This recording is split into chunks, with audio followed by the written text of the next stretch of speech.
do chalk paint 101. So we're going to learn how to apply chalk paint. First, we need to identify the project. Ours is going to be this telephone chair here. It's actually from a grandparent that was passed down. So it's in pretty rough shape, and we're going to bring some life and beauty to this chair. So I chose black paint. I'm supporting to use flat paint when you do this project, by the way. And got a couple of chairs over here that's in the process right now. I've got one chair here that's got a coat of paint on it right now. It's going to end up with 3 coats by the time we're done. And I've got a finished product here. So it's got the clear coat and everything already on there. And of course we did some distressing on the chair as well. So beautiful piece, just wonderful chair that we have here. So let's go back over here. We're going to take a look at the chalk paint supplies.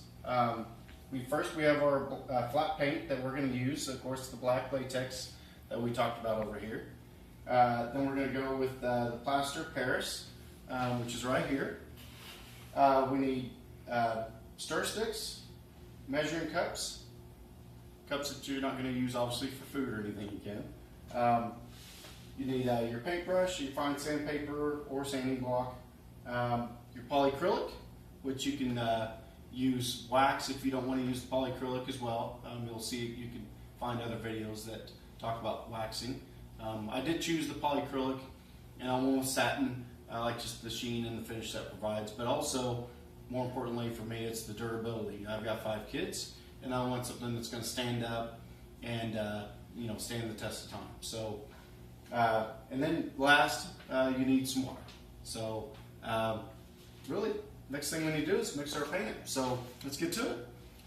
First you need a 1/3 cup of water and pour that into the bowl here. And then we have our plaster. We're going to pour that in next. Get that all out of there. Get our stir stick here. And really important to get this all mixed up thoroughly. So you want to get it all mixed up thoroughly, get all the lumps out of there, and just kind of get a nice creamy texture going there. So as you can see, this is what it looks like. It's still pretty liquidy and everything, which is fine. That's what it's supposed to be. But just make sure you get that stirred up really well. Next step that we're going to do now is we're going to apply the paint. So just pour that paint on in there. And I'll go ahead and use my stir stick to kind of scrape the rest of that paint out of there as well. So just get that all out here. And of course it's very important to make sure to scrape the bottom of this container here and just get that really mixed up well here. So we just want to make sure the paint is even and consistent when we start to apply it. So it's already thickening up right now. You can kind of start to see that already. So let's get this stirred up here. It takes just a minute. So something to remember here, wipe down your project first before you start painting on it. Make sure that it's free of any grime or dirt or anything like that. So the joy in applying chalk paint is that you don't have to strip the project or sand it. So for me, I like easy, and that is one of the reasons why I love chalk paint. So I think this is about mixed up here. Make sure got everything stirred off the bottom down here. So all right, let's get our paintbrush here, and we're going to start at the top. And one of the reasons for this, of course, if you've painted anything before, start at the top. That way you catch any drips as you go down. So we don't want to find any runs from working from the bottom of it. So just get your paint. You don't need an excess amount on there or anything. And the important thing to remember is you're not looking for full coverage. You're just trying to get that first coat on there, get in all the cracks, crevices. I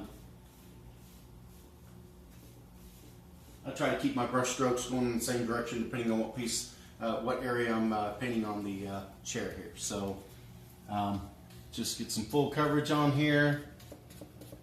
We're going to end up applying a total of 3 coats to the project here.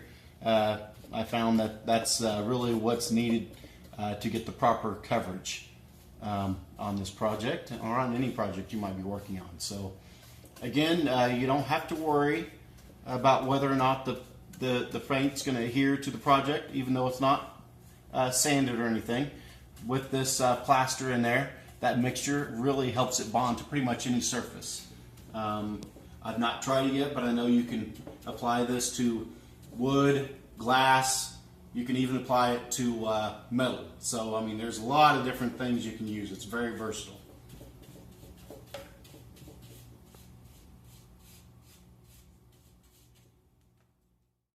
All right, here we are again. We've got our coats of paint on here, and we're ready to distress the chair. The goal is, of course, is to bring out that old finish that we left on here. When you do sand, you want to be careful about how much paint you take off. So just lightly sand to get what you're looking for as far as the old finish. If you look over at our chair over here, we have the distress going on there. You can see the areas there. You can do more or less on your chair or your piece of furniture. So as we come back to our project here that we're working on, we're going to go ahead and start distressing. We have two blocks here. We have a block and a piece of sandpaper, depending on what your preference is. I'm going to go ahead and use the sandpaper. I just like the flexibility they have with that. And we're going to start right here on the top edge of the chair, and I'm just going to show you what that looks like as you start sanding off. So again, you want to be careful about how much you take off. It's very easy to get beyond that painted surface there and get some of that finish under there. So you may, in some instances, because of the wear on the chair, you may end up getting some of the natural surface coming through, which is fine too, as well. So you're just looking for something like that. You don't even have to take all the paint off, depending on the edge that you're working on. So I'm going to go ahead and hit another area right over here too as well. And again, it's kind of, you're not trying to get in the cracks or anything like that. It's supposed to be kind of that natural wear that you're looking for.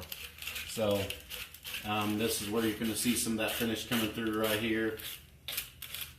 Well, again, it's just, it's not an exact science. You're just taking a little bit off. You're getting that distressed look here. And once you get done with your distressing, you want to make sure you take a dry rag and just wipe that dust off before you go to the next step, which will be applying the polyacrylic. So we're going to finish distressing this, and we're going to come back, and when we come back, we'll apply the polyacrylic. As you can see, we've distressed our chair here, and we're ready to apply the polyacrylic.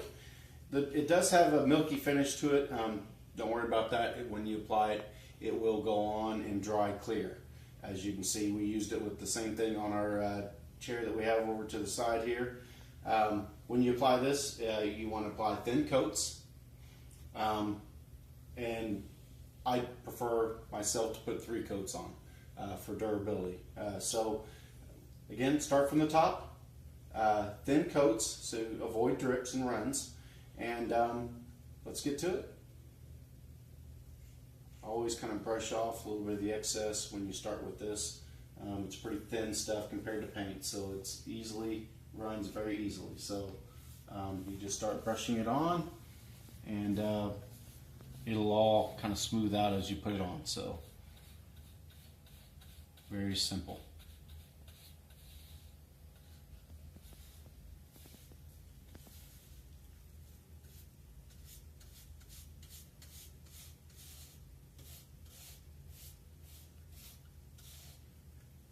Here we are again. We've got our polyacrylic coat on. It's dry and ready to be incorporated under the core. As you can see, we're in here with the chairs, some of the chairs that we had in the video before. Anybody can do this. This is just a simple project that you can take and revive a piece of furniture that you're tired of, and you can bring new life to it. You can get that piece of furniture that's been sitting out in your garage. It's been given down from a family member that just didn't fit in your house, and bring use to it again. So again, easy for anyone to do, even an amateur, even someone that's never done anything before at all. This is a great way to start your own project. Happy painting.